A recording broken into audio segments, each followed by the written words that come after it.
Welcome, ladies and gentlemen, to the first instalment of the Team England Captain's Log. It is I, Tom LowestofMen, the newly anointed England astropath, and I am here with the England captain, with the big boss himself, Tony Chu. Tony, how are you doing?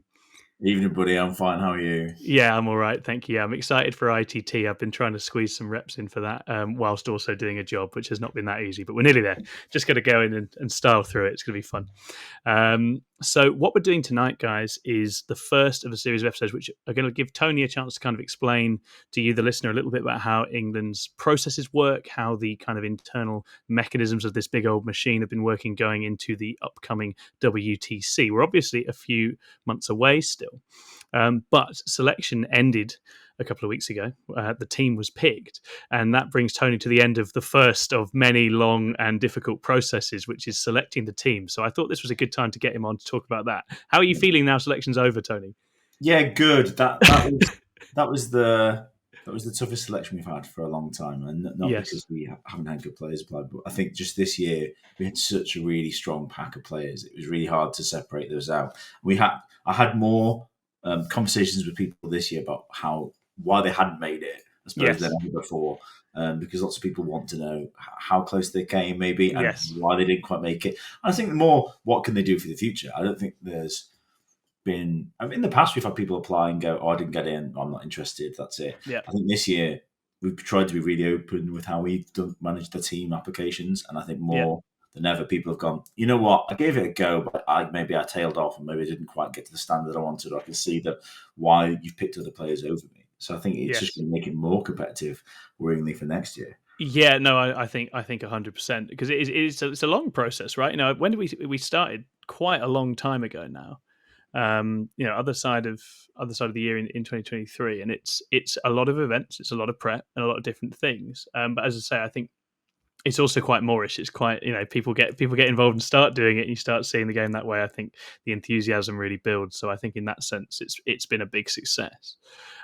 So I guess this is your baby in a sense that you took over the selection process as captain for this year, and I guess it'd be interesting to start with kind of how you saw it, what your goals for this selection process were, and how you set about kind of organising the sort of months long run up that you had to the point of selection. Right? What were you trying to achieve? What were you looking to get? And what kind of blocks and steps did you kind of establish to get to that point? So way back in August, when I decided I was going to be the captain this year, I think we always have to do a manifesto as the captain going forward. So whether it's me or somebody else next year, that person will put out what their plan for the year is, and the players who have the chance will get to vote on that and go, yeah, I can back that captain. I can see what they're trying. So I pretty quickly said, this is the window to apply. But I had a really clear set of, I wanted to have events along the way. I wanted to send teams to, and I wanted to give people the opportunity to play in team events with us across the year, and really just see how they perform at those alongside the standard singles norms. Because I think people go to the singles events and they're a good measure of people who are hot at writing a list or refining a list, but I don't necessarily think that 8 singles players make the best team, and that in a decade of doing this, we've had players who've been really fantastic singles players and terrible in the team, or not really adapting their list to kind of do that job, I suppose. Of being a prey list or put forward list, whatever that role. So this year, the main thing we've tried to do was just give people the opportunity, both to show us they could do it in different formats, but also to work with past WTC team and squad players and myself, so that we can get to know them as well. I think a big part of this is you do have to now, at this stage, we've got a team, chat every other night, work collaboratively, practice against people, and you need people that can take advice, win games, lose games. I don't really care how many games you win or lose now we've picked you, but a list that works, great. If you can't get to that point, you don't listen, you don't work well on a team, you don't play well with others, you're hard to play against, you're hard to practice with, like, you just shooting yourself in the foot as a captain trying to select something like that, even if they're really good at 40k. And I think what we've got this year is a squad of players that have gelled already really well. Along the way, kind of, you could see that group was going to fit and work really nicely. And I think that that's been the main motivation, just trying to get us to events. And we've done home nations, Pyro. We sent a team to the Alpine Cup. We've done the Allied Convenience kind of team event in Nottingham at the start of the year. We've done the ITT. We've done loads and loads of events. If there's been a team event, either a team of England players, saying we're Team England, or a team of players who want to be part of Team England, have been there. So there've been tons and tons of events and reps involving people, just to kind of get them out in the community as well. And we've seen really great uptake in terms of people wanting to play for the team, come along to the events, represent the team, and buying the shirts and throwing the objectives and the dice down on the table. So that's all been really great along the way. Yes, yeah, absolutely. And I was going to say, I think the events along the way, as you say, have also been kind of Team England community building exercises, and also, as I say, the merch and promotion of the team is also going out through those as well. So that works extremely well. I'm curious. I mean, this is where this is obviously the first time I was ever involved in one, but to what extent has the sort of Discord and sort of TTS architecture changed the landscape? Right? Was this stuff that was already in place before? Was this a new addition, or have you developed on So that since you first started? last year we started using a Discord setup, and Yeah, we tentatively started using TTS, but we had a group of people. I coached last year. We had a group of players that played TTS, and then a lot of players who were playing real life games but weren't communicating or interacting with the TTS side. yeah, Now we're very much mostly TTS based, and we're arranging some in live days or meetups or events along the way, because the practicalities of three of the guys are in London, three of the guys are in the Midlands, two of the guys are in the Northwest. That's just how it is. So completely. we're not going to get together once a month for a weekend. That's replicated elsewhere where teams just haven't. If you're across America, for example, or you're in different parts of Australia, you might get together for a week. Because I mean, like the year they won it, the Aussies very famously I know they spent two blocks of I think 7 to 10 days where they got their teams together, but Yeah, they gave up holidays and work holidays and brought their families and made a big thing of going. But then they would get and do practice every day and then spend the evenings with families, etc.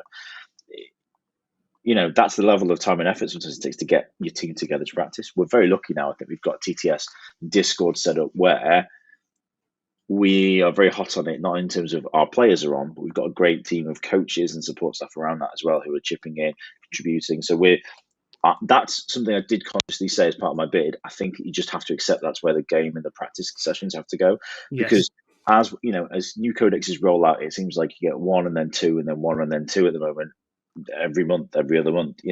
We need to look at a book, go through the book, go through all the builds, understand all the builds, decide if we want them, trash them or move or take them forward. It has to be that yeah, ruthless. Whilst also trying to make sure you don't miss anything, and you've got 8 players on 8. yeah, yeah, absolutely. And I think as an architecture supporting in-person events, because as you say, you do need the in-person events to actually know what happens when someone's out and about and in the real world playing games, because that matters.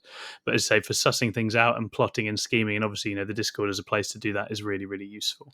Well, and Discord, we used it for our application process where every player had a channel and they could share what they were doing. Yeah, What we're going to be doing at the beginning of June, I'm actually going to go through with a Daenerys style sweep and clear and burn all the scorched earth. threads. Yeah, Yeah. yeah, Goodbye King's Landing. But yeah. we're going to go and clear that out because we're going to open applications for next year's team starting in Yes. June this year. Mhm. Because there's no point, I think, in waiting until after the WTC and going, well, the summer is just dead time. It's not how that works. So we're going to go through, go back to 1st of June will hopefully be the team applications will open again. And whether it is me or it's another person who goes to be captain for next year, though they will at least have that resource of, well, here's the players who've already expressed interest. Mhm. And we'll probably still have the closing date of September because you never know. Some people see the WTC online, especially with the coverage you're going to get this year, and we'll go, you know what, I'd like to be involved in that, and we'll Of course. bring them in that way. So but I think for those who are already playing and already doing that, or have just missed out on the team this year, the chance to kind of get that set up now will be useful. Yeah, completely agree. One thing I was struck by, as you say, you mentioned that singles results are sort of something you have to treat as sort of part of this, but not the entire thing. And I guess I was curious from your standpoint. Obviously the UK is such a sort of UKTC scene these days, right? And as much as we have a bunch of players who very aggressively play that meta, what as you observing and trying to select people and make sense of results, what kinds of things can you usefully take away from the UKTC singles scene as it develops across the year, and what kind of issues might there be with that translating to, I guess, WTC and the kind of terrain and meta there? So in terms of the scene and what to take away from it, the first bit, I would say we're looking for players who can come up with a list that works, that does really well, and they can obviously play that against a variety of good players. Mm-hmm. It is interesting if players get to the knockouts and get through phases or get through games, especially with everything on BCP now. They get through games that you think, how did you win that game? Surely you lose that.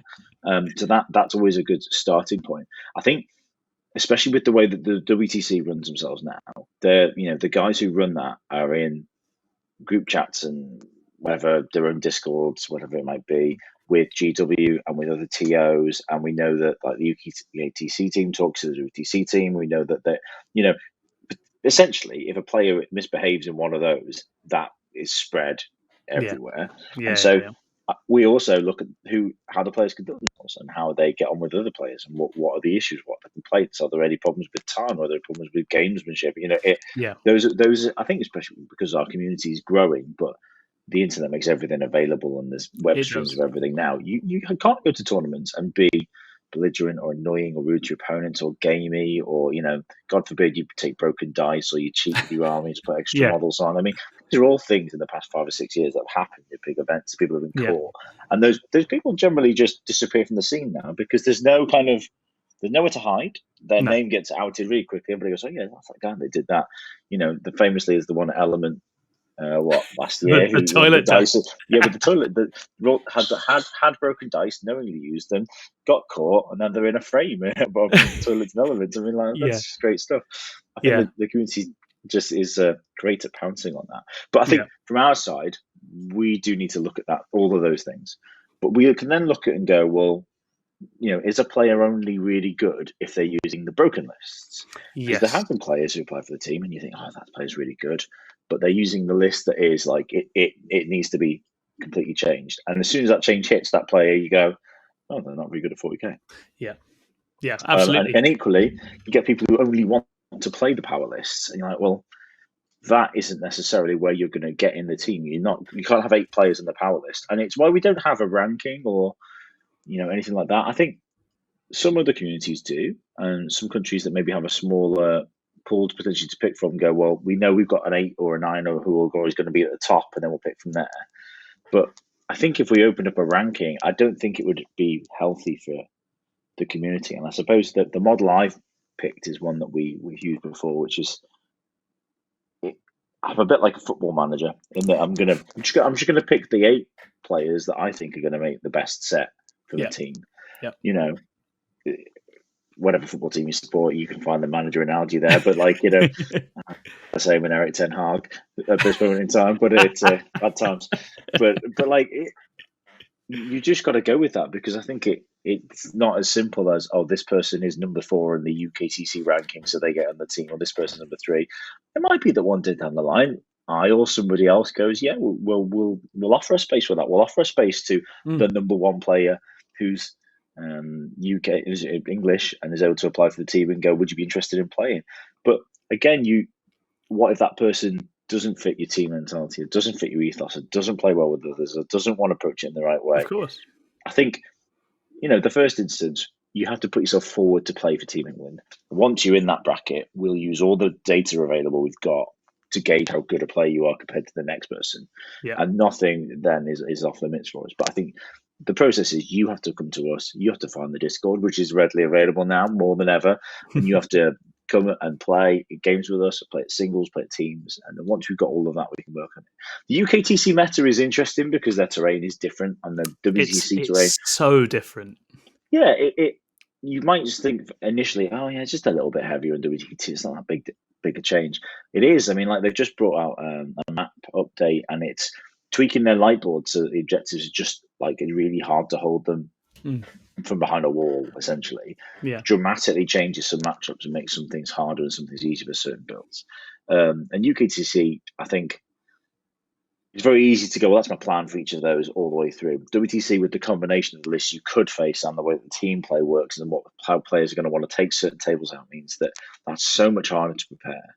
And it is something that we have players preparing for. Now they're working on lists that go in certain terrain types, or going, I can't play on that terrain type, or I definitely lose in that matchup, where otherwise I'll win it.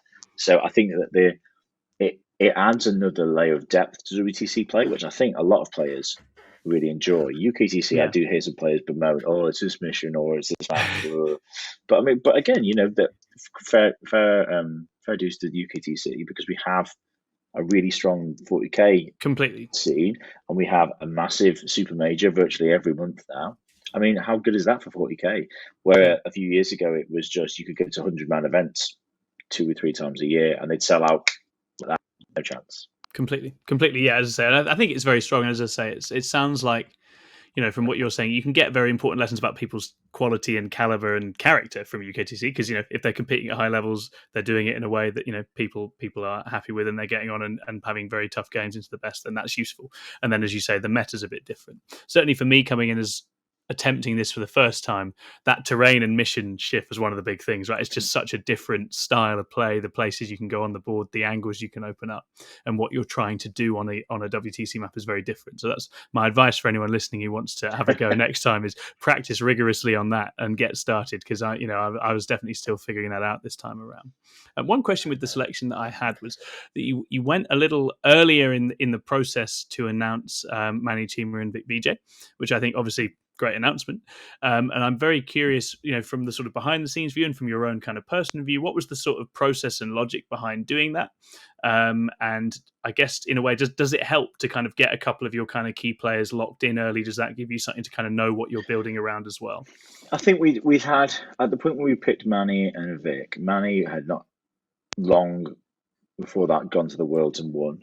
Yes. And Vic had won Coventry 2-day with the Sisters of Battle. That's right. Yeah, that's right. And I think we came out of last summer's WTC, and some players had great events, some players had okay events, and both of those were probably the players that you go from the pairing side, from the prep side, from their contribution to the team side. They did really well. Yeah. And they were continuing that in the first kind of 3 or 4 months. They just hit the ground running. They started going to events, so playing games. And from my side as the captain, especially the first year in, whilst I had 2 vice captains, so Matt Robertson and Chris Kinnear, who were helping out as well, we'd said that nobody's got a place, including myself, and people have to earn it and have to go out and play. And I think we've done that the right way this year. But they were easy picks, really. And so what I've done is, I suppose, given myself a sounding board of 2 players I've definitely got that are in, and I think that probably everybody knows are going to be selected. Yeah. So if it makes you work harder to know that you've got 6 places now instead of 8, maybe that's some sort of mentality with it. That's certainly the message. That's the standard we want. There's a good benchmark, and I think it is good to have people then can talk to those players about that. So mention it because we've got Vic, and we've ended up with Chris Radford and Boris Michev, who are both members of the Ignite team along with Vic. Mm-hmm. But they, and for famously, silly podcasts about having England extinguish versus Ignite and all that kind of thing. Yeah. And there's the upcoming ITT event in this weekend where you're going to have an England team and an Ignite team vying it out, the War Master squad, and a Vanguard Tactics squad. Teams are all there trying to compete for the medals. I think it's healthy to have that kind of competition between UK based teams as it is. I don't really see England like that though. I think I just see us as Team England, and what people do around that is great with clubs or wargaming groups. It's just something I can draw on. Yeah. But having Vic and Manny in those different groups means they can appeal to different people and go, oh no, yeah, I'm doing that. I know Tony, I know this. And I think a big thing with the Discord, with doing our own little podcast, with having more stuff on Facebook, with doing the stuff we're doing with you guys now at 6++, it means that we just want people to be able to find us and go, oh, it isn't what maybe some in the past have gone over to Boys Club. England is the same 8 players. I mean, we have every year for 10 years taken at least 1 new player every year. And this year I've been before many times, Manny's been before, and Alex Harrison's been before. But within the rest of the squad, you've got 2 players who only went for the first time, 3 players who only went for the last year, and 2 more. It's actually quite a youthful or inexperienced WTC team compared to some of the other heavyweight teams that are going to be there.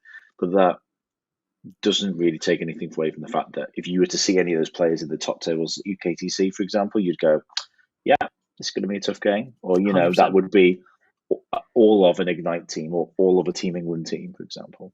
No, absolutely, and I think I haven't, as I say, the boys' club thing is something that has definitely been associated in the past, but I don't. Yeah, as I say, having been inside that process, that's not how it's looked and felt at any stage. And as you say, you very evidently got whole new sort of factions almost sort of being involved and making their way into this now. Yeah, and I think when I come out and say, I've said it for a couple of years now, not when it was Josh Roberts, now the lead playtester for GW, who was doing it before me and now with me. I think we've had that approach to it, but I think it's some people will just hear that and go, well, he's just picking the guys that he likes. And I'm like, well, I am, but I'm making an effort to get to know everybody who's applying because I want the best players. I don't want to take my friends and then lose all the games and go, oh, well, at least you did it together, guys. Friendship. It's not Captain Planet. You're like we've got to try and win this event, and we're a scalp for every single team in the room. I think that is a pressure that maybe players coming into the process don't appreciate. But as we get to like this point, we close doors and we lock down and we go, you can't talk about lists outside of this. And we especially this year started to kind of control what lists go out to singles events and teams that we're practicing. Players are starting to go, oh, why are we being so like controlling over this? Why are we being so secretive? And the answer is, well, because we want to go and have a great event, but other teams want to beat us all the way through.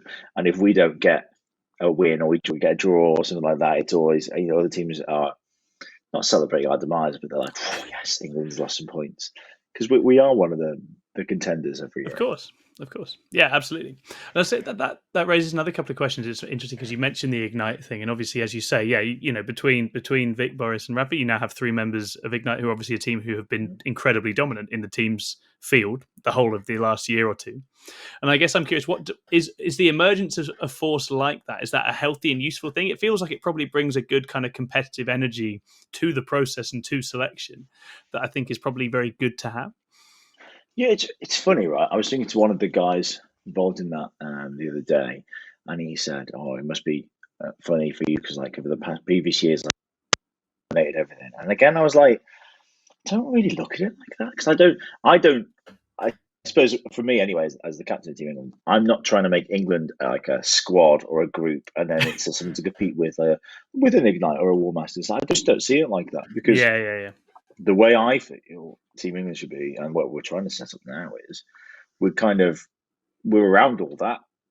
But if I don't care who, like I said, who you want to play for your squad or go to team events with, I don't mind if you go to a team event with Ignite or you go with Team England. It's important for me that you go into the team events.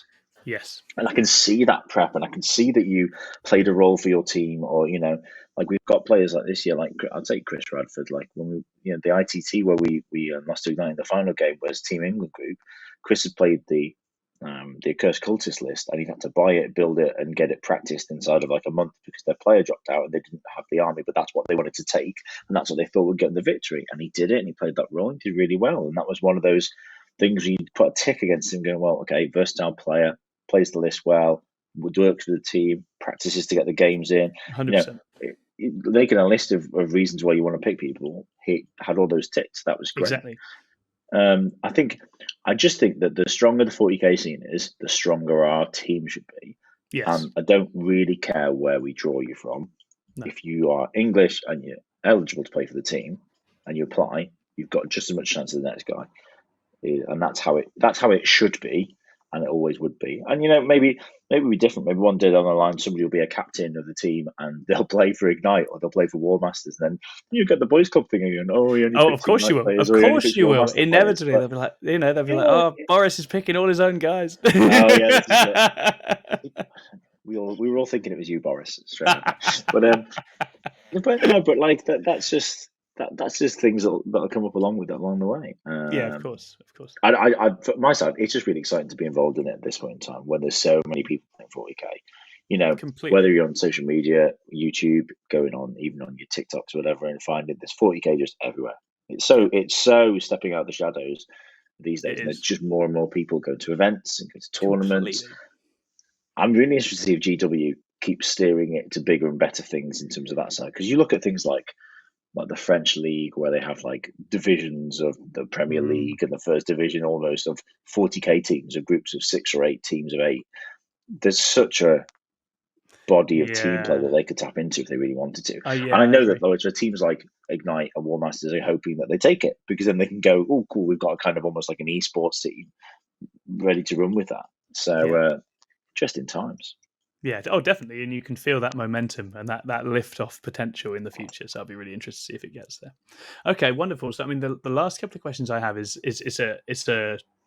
a positive and negative one. What was the best thing about the selection process from the position of captain, and what was the hardest thing about the selection process from the position of captain?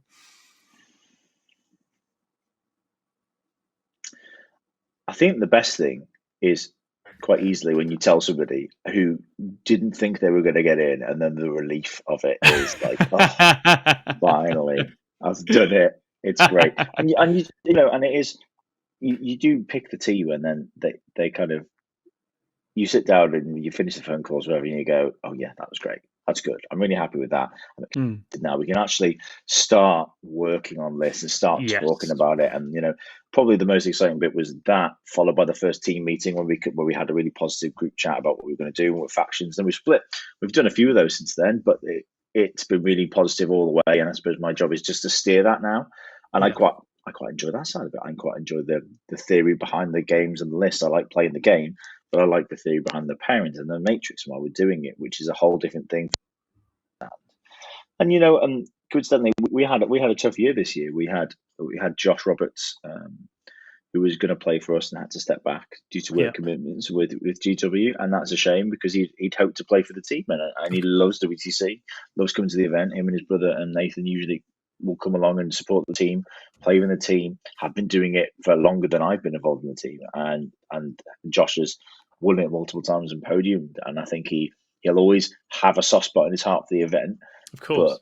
But I mean, where he is now is the dream rolling 40k, where he gets to play 40k every day, non-stop, and then go, how do I tweak these rules to make it more fun? You know, and so I can see why he's not able maybe to play this year with just the commitments and things he got with that. But he's got the dream job, so yeah, I can't feel that bad for him. No, he's exactly, fine. Exactly. He's basically succeeded his way out of it in the short term, so hopefully he'll find his way. Yeah, but that was one of the tougher moments. But I think there were a few players who were upset or were disappointed or thought that I think when you give some feedback, you can hear in the voice that some players don't agree with you or think that I'm better than that guy. And of course, that is exactly where I come back around to the analogy of a football team. Like, you know, I'm sure that when the manager goes, there's the squad, and puts it up on the board, people go, oh, what the hell are you that guy? Why you picked him? It's a bit like when Southgate picks the England squad and he picks Harry Maguire, and he goes, why have you picked him? He's like, well, he's never let me down yet. And you know that's where this kind of process is. I think it's too vague as a hobby and as a skill set to go, oh yeah, I can easily rank you based on these things, and these are the automatic. Of course it is, and with 40k being the game that it is as well, it's a dangerous path to go down, isn't it? I think. I just don't think we want to go down that route, because I think if you went, we've got a ranking, or we've got a point system, or like if you place in a super major, we'll use X amount of points or have some sort of weird formula.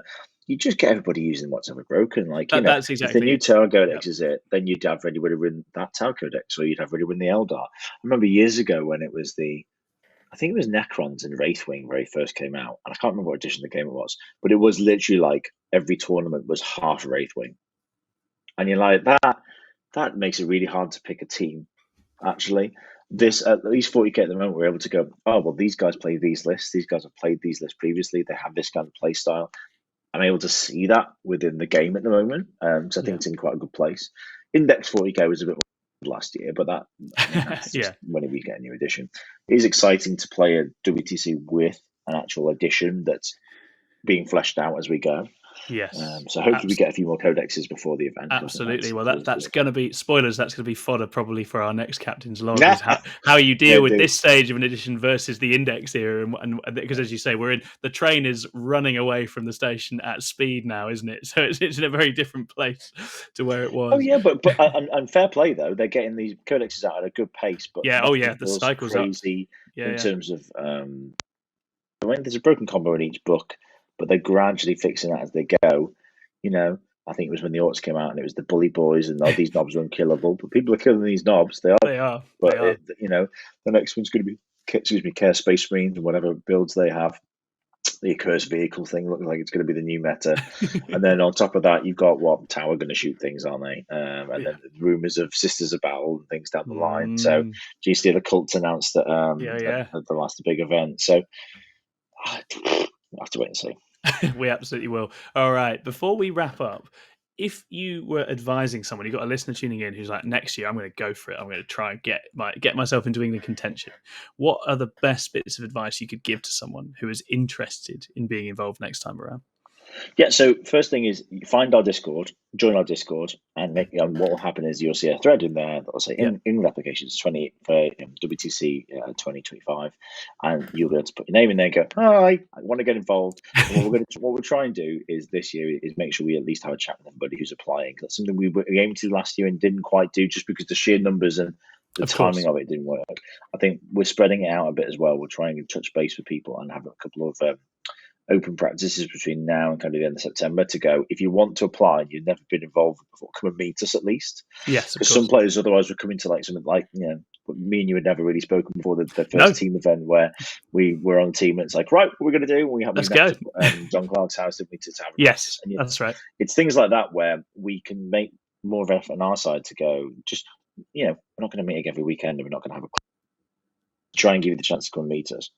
But first thing is get on the Discord, put your name forward, and then start playing games and just start sharing that with us. So with the process within Discord is log a battle report, take some pictures, do a YouTube video somewhere and link it. Whatever information you want to give us is great.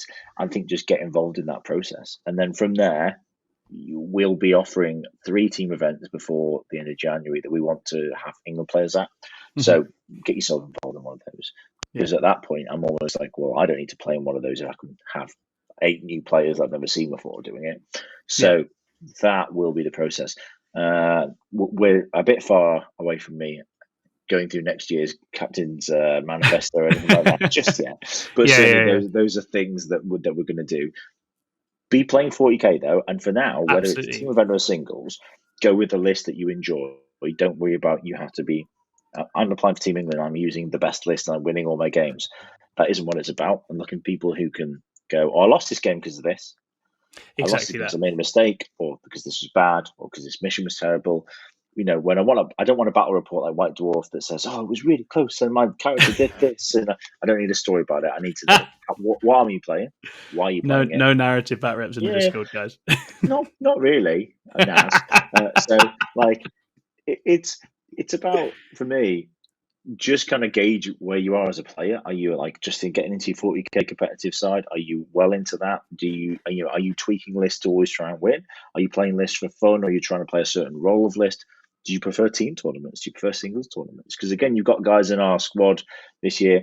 Matt Robertson's a great example. Doesn't really enjoy singles tournaments that much. That isn't really the side of 40k enjoys. Loves team tournaments. Has smashed out team tournaments. Been to every single team tournament with Team England this year. And is only not coming with us because he's expecting his first baby literally the week of WTC. That'll do it. Bad times that. Yeah. Don't let you avoid that. If you're applying for selection, manage your children's arrival carefully. Yes, indeed. Both of mine arrive in middle to late September, so there you go. But I mean, that's the main thing. It's basically making yourself visible. Yeah. And also, when you are at an event and there's some guys in a Team England top, come over, say hi, introduce yourself. Because part of the reason we're doing things this way is to make ourselves visible. I go back to Manny and to Vic. They're well known anyway in the scene. They are. But the point of picking them early is that if you were interested in Team England, you can go and go, oh, Vic, you play for Team England, or you're applying for Team England. What do I need to do? What can I do? And they'll tell you the same things. They'll say, go find us on Facebook, go find our Discord, come and join, get involved. So hopefully I mean, this year WTC is going to be even more heavily covered than previous. I think there's going to be 10 separate streaming tables. Yeah. So I mean, there's the potential there. They all stream a game in the final round.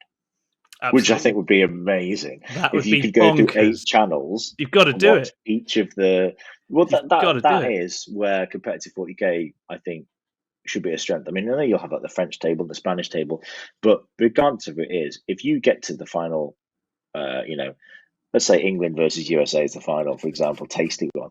Then if we're playing in the final, like we were playing with Poland last year on the final tables, if they've got each of the games up, you'll get tons of people watching and flicking between and getting involved in it, and it'd be so exciting.